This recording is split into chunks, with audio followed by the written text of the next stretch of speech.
ಸಿದ್ದರಾಮಯ್ಯನವರು ಈ ರಾಜ್ಯದ ಮುಖ್ಯಮಂತ್ರಿಯಾಗಿ ಅಧಿಕಾರ ವಹಿಸಿಕೊಂಡು 1 ತಿಂಗಳಾಯಿತು. ಈ 3 ವರ್ಷದಲ್ಲಿ ಕರ್ನಾಟಕ ರಾಜ್ಯದಲ್ಲಿ ಯಾವುದೇ ಅಭಿವೃದ್ಧಿ ಕಾರ್ಯಗಳು ಆಗಲಿಲ್ಲ. ಹಿಂದಿನ 3 ವರ್ಷಗಳು ಸುಮ್ಮನೆ ನಾನೇ 5 ವರ್ಷ ಅಷ್ಟಾಯ್ತೇ ಹೊರತು ಯಾವ ಅಭಿವೃದ್ಧಿ ಕಾರ್ಯಗಳು ಲಾಂಚ್ ಕೂಡ ಆಗಲಿಲ್ಲ. ಬಟ್ ಇಲ್ಲಿ ಒಂದು ಭಾಳ ನಾವು ಗಮನಿಸಬೇಕಂದ್ರೆ ಡಿ.ಕೆ. ಶಿವಕುಮಾರ್ ಈ ಗಣರಾಜ್ಯ ವ್ಯವಸ್ಥೆಗೆ ಭಾಳಷ್ಟು ಗೌರವ ಕೊಟ್ಟಿದ್ದಾರೆ. Because democratic style and setup of administration in India, ಇಲ್ಲಿ ಗಣರಾಜ್ಯ ಭಾಳ ಮುಖ್ಯ. ಫೆಡರಲ್ ಸಿಸ್ಟಮ್, ಸೆಂಟ್ರಲ್ ಮತ್ತು ಸ್ಟೇಟ್ ಎರಡೂ ಒಟ್ಟಿಗೆ ಹೋಗಬೇಕಾಗುತ್ತೆ. ಬಟ್ ಹಿಂದಿನ ಸರ್ಕಾರಗಳಲ್ಲಿ ಸುಮ್ಮನೆ ಸೆಂಟ್ರಲ್ ಗೌರ್ಮೆಂಟ್ನ ಬೈಕೊಳ್ತಿರ್ಬೋದು ಮತ್ತು ಅವ್ರ ಕಾರ್ಯಕ್ರಮಗಳನ್ನು.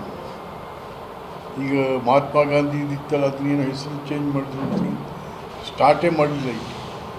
ಬಟ್ ಈಗ ಶಿವಕುಮಾರ್ ಬಂದು ಸ್ಟಾರ್ಟ್ ಆಗ್ತದೆ. ಸೊ ಈಗ ಯಾವುದೋ ಒಂದು ಸೆಂಟ್ರಲ್ ಗೌರ್ಮೆಂಟ್ ಒಂದು ಪ್ರೋಗ್ರಾಮ್ ಕೊಡ್ತಾರೆ, ಇಲ್ಲ ರೀ ಅಲ್ಲಿ ನಾವು ಮಾಡೋಕ್ಕಾಗೋದಿಲ್ಲ. ನೋ, ಹಂಗಾಗಲ್ಲ. ಅದು ಯಾರಿಗೆ ಲಾಸ್? ಯಾರಿಗೆ? It is a loss to the state, not to an individual or a minister or a chief minister. So ಈ ಥರ ಇರ್ತದೆ. ಅದನ್ನು ಈ ಫೆಡ್ರಲ್ ಸಿಸ್ಟಮ್ಗೆ ಡಿ.ಕೆ. ಶಿವಕುಮಾರ್ ಭಾಳ ಗೌರವ ಕೊಡ್ತಾರೆ. ನಾವು ಹಿಂದಿನ ಮುಖ್ಯಮಂತ್ರಿ ಲಾಯರು ಪಾಯರು ಅದು ಏನಾಯಿತು ಅಂತ ಒಂದು ವಿಶೇಷತೆಯಲ್ಲಿ ಕೆಲಸಗಳು ಸ್ಟಾರ್ಟ್ ಆಗಿದೆ. ನಾನು ಕೂಡ ಅವ್ರನ್ನ ರಿಕ್ವೆಸ್ಟ್ ಮಾಡಿ ಈಗ ಹೇಳಿದೆ, ಫಸ್ಟ್ ನಾನು ಮಾತಾಡಿದೆ ಅವ್ರದ್ದು, ಪ್ರಭಾ ಇಲ್ಲಿ ಏನು ಮಾಡಿದ್ರು ಪರವಾಗಿಲ್ಲ, ಈ ರಾಜ್ಯಕ್ಕೆ ಉಚಿತ ಶಿಕ್ಷಣ, ಉಚಿತ ಆರೋಗ್ಯ ಅದಾಗಬೇಕು, ಅಕ್ಷರ ಮತ್ತು ಆರೋಗ್ಯ.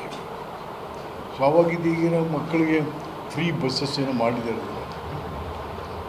ಇದನ್ನು ಕೂಡ primary school and primary health centre, ಇದು ಭಾಳ ಮುಖ್ಯ. ಇದು ಪ್ರೈಮರಿ.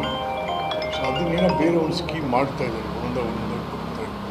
ಸೊ ಎನಿಹೌ ಈ 1 ತಿಂಗಳಲ್ಲಿ ನಾವು ನಂಬಬಹುದಾದಂಥ, ನಾವು ಹೌದಪ್ಪ ಈ ಸರ್ಕಾರ ಮಾಡುತ್ತೆ ಇರೋ ದಿವಸದಲ್ಲಿ, ಜಾಸ್ತಿ ದಿವಸ ಏನಿಲ್ಲ, ಇನ್ನೊಂದು 15-16 ತಿಂಗಳಿದೆ, ಒಂದೂವರೆ ವರ್ಷ. ಅಷ್ಟರಲ್ಲಿ ಕೆಲವು ಭಾಳ ಪ್ರಮುಖ ಯೋಜನೆಗಳನ್ನು ತಗೋಬೇಕಾಗುತ್ತೆ.